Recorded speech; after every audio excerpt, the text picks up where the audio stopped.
All right, this is Jackie G here today. I'm talking with John and Jason from the Lone Tree Brewing Company, and we're glad to have you guys here today. Thanks for coming in. Thanks. Great to be here. We want to talk to you guys about some of the new and up-and-coming beers you've got going on, and these guys are kind of new to the craft beer scene here in Colorado. Started about a year and a half ago, and why don't you tell us a little bit about how you got started, John? Well, I was working in Seattle. Jason and I had met a number of years prior to that. I was a home brewer. He was working at a local home brew shop, and we just became friends. And I was tired of commuting back and forth and decided at that point I was going to wind up trying to, he approached me about starting the brewery. We decided to form a partnership, and it took us from that point forward. It took us about a year to actually open the doors. So it's a rather lengthy process, and I've never looked back. It's been great. Jason, why don't you tell us about some of your featured beers? All right, so for this month, actually on Wednesday, we're tapping our Schwartz beer. So Schwartz beer is a black lager. It's got a nice little bit of roast to it, but it's not a stout or a porter. It finishes really light and dry, not heavy body. Even though it's black, it is easily drinkable in the summertime. Right after that, we've got our India Red Ale that we affectionately call our Hop Zombie here. 7% alcohol, massive hop aroma and flavor. About 55 IBUs, so it's not a super bitter beer. And then right after that, we're going right into our Pilsner. We're tapping that April 24th, and that'll be available all throughout the summer. We try to do 3 new beers every month, but the Pils is so popular that it stays on all the way through. What did we decide? September? So those are the big 3 coming up, and then in May, we've got several, but the one we're really excited about is our barrel-aged black IPA that we're tapping. Why don't you go in and tell a little bit more about the barrel-aged black IPA? So the barrel-aged black IPA, we got the standard 55-gallon barrels from Downslope Distillery over in Centennial. They were one-use whiskey barrels. So what we did, and what you generally do in the brewing industry, is we made a full 7-barrel batch. Those hold about 1.5 barrels. So as you're transferring into the serving tank, you just shoot that off into a barrel, fill that guy up. You let it age anywhere from 2 to 4 or 5 months.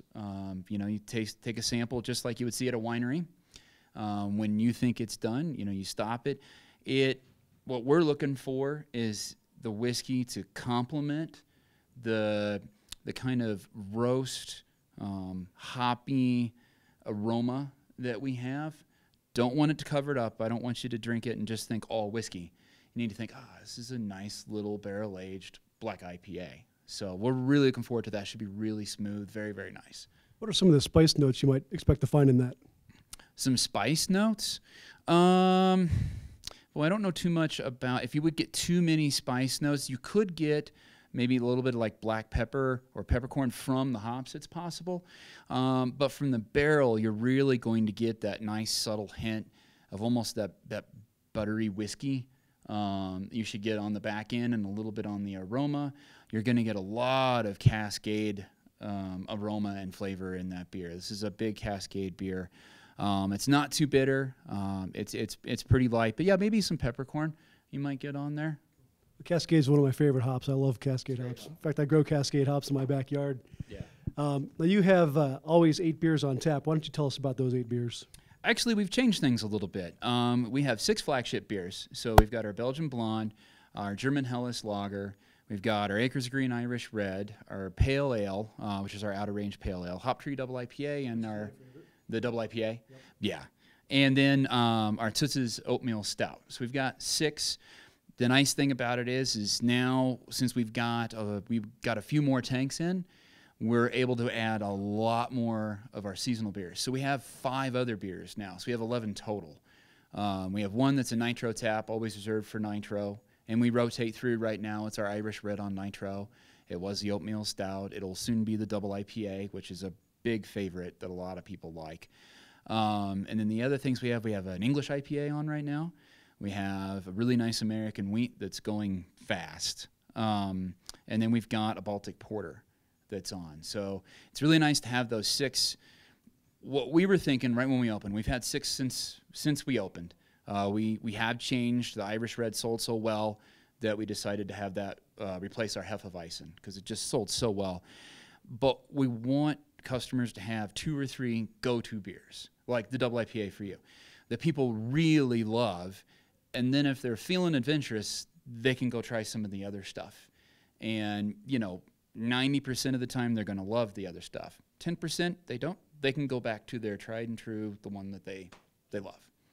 I tried the English IPA and also the wheat beer, both very good the other day. So, John, I want to turn back to you. Why don't you tell people where you're located? We are located right off of C-470 in Quebec. There's the Lumber Liquidators is in the same complex as we are located on Park Meadows Drive, just to the west of the Park Meadows Mall. And we're directly behind Furniture Row. Just so you can see that visually from the C-470 highway, we're just to the south side of that. Okay. Now, obviously you're in Lone Tree, and it's pretty convenient for people to get to, especially if you're in the tech center. What kind of things do you do in the evenings more than just the beer? You bring in some restaurants and things like that. Why don't you tell the listeners about that? You bet. We've just contracted here recently with Wingin' It. So they're going to have wings available, 3 different styles on Thursday evenings for approximately 2 hours. We also on Thursday evenings do Trivia Pursuit. So they're from 6 to 8, and there's prizes available, whether they're a free growler or a T-shirt for the participants. On Friday nights, we typically will have Smokin' Nola's, which is a fabulous Louisiana cuisine that they have, and they do a great job for us. And they typically, we've asked them to do some nightly specials. Last week was crab cakes and prime rib, and I don't know what Jesse, the owner of the company, is going to come up with this Friday night, but they'll run different specials, and they'll be there every Friday evening. We also have live music on Friday evenings to accompany that.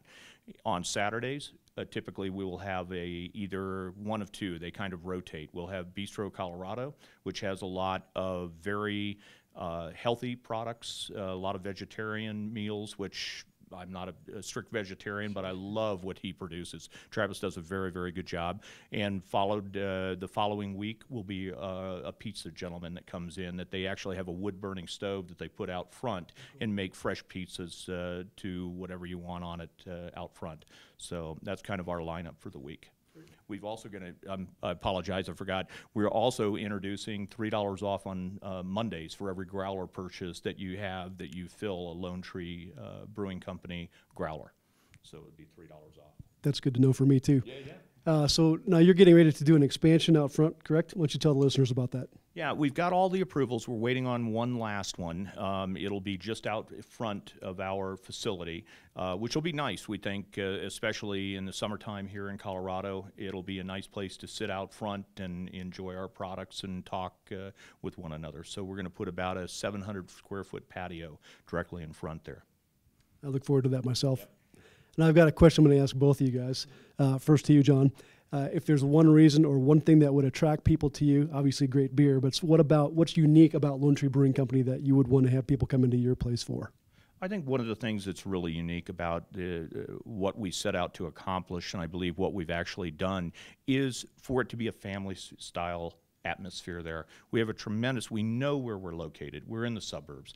People have children. People have pets. People have, just friends that they want to meet up, and they just don't have any place to go. But yet they love craft beer. So we've developed an environment which we think is welcoming to children. We have sodas available for them, popcorn, games for them to play, also the parents, and we have a tremendous amount of families that come in and they play games and enjoy our product and enjoy time, with their families.